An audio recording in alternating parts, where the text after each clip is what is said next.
Have you ever pondered the possibility of calling another planet home? Can you imagine setting up your abode on Mars? If so, then you're in for an interesting revelation today. Mars, a fascinating and enigmatic entity in our solar system, has inspired countless scientists, visionaries, and dreamers alike. The process that can potentially turn this dream into reality is known as terraforming. Terraforming, in layman's terms, is the process of altering a planet's environment to make it habitable and Earth-like. The primary goal is to cultivate plants and algae that can thrive in harsh conditions and produce both oxygen and organic matter. These organisms perform photosynthesis, converting carbon dioxide and water into glucose and oxygen.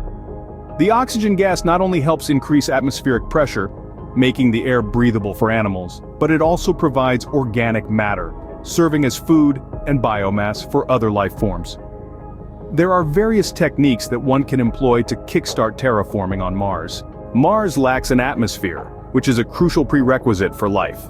An atmosphere, much like a vast quilt composed of different gases including nitrogen, carbon dioxide, and oxygen, plays a pivotal role in supporting life on our planet. As many of us know, Mars has an abundance of carbon dioxide in its soil and ice caps, but not so much in its air. There are techniques to release carbon dioxide into the atmosphere and introduce life forms on Mars, which we will discuss in this episode. Releasing carbon dioxide implies increasing its concentration in the atmosphere, which creates a greenhouse effect, warming the planet. To understand the greenhouse effect, imagine sitting in a car under the sun. The sunlight coming through the windows heats up the car. Similarly, the Earth's atmosphere traps infrared radiations, heating up our planet's surface. For more information about greenhouse effect, click on the link given in the description, or just tap on your screen.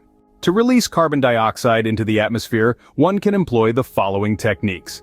The heat from the sunlight will melt the ice caps, resulting in the release of the frozen carbon dioxide gas into the atmosphere.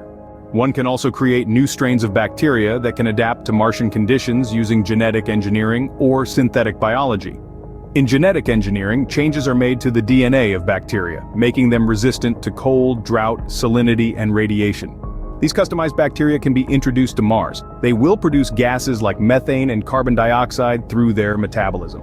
These gases contribute to the greenhouse effect and warm the planet. The bacteria can also enrich the soil with nutrients and organic matter, making it fertile for plants. There are different techniques to introduce genetically modified bacteria to Mars. Just as India recently sent Chandrayaan-3, probes or rovers can be deployed to transport bacterial cultures or spores to the Martian surface. The bacteria can be stored under controlled conditions in the probes or rovers to ensure their survival. Upon landing on the surface, these rovers will release the bacteria into the soil. This technique can allow bacteria to grow and multiply in Martian soil. As we draw to a conclusion, the concept of terraforming Mars is not only captivating but also promises the possibilities of exploration, discovery, innovation, and civilization. It involves using advanced techniques such as reflecting sunlight and introducing genetically modified bacteria to replicate the Earth's environment. This audacious endeavor, despite its monumental challenges, has the potential to transform Mars into a hospitable planet, fueling the imaginations of scientists and dreamers alike. However, this leap forward in human colonization of other planets also raises complex ethical questions and potential risks. We must ask ourselves, what effect will terraforming have on existing or potential life forms on Mars? What will be the rights and responsibilities of those who colonize and those who are colonized? How will this massive undertaking impact Earth's environment and social fabric? What repercussions will it have on international relations and cooperation between various countries and organizations? The future is closer than we think, but we have many pertinent questions to answer before we construct our new home.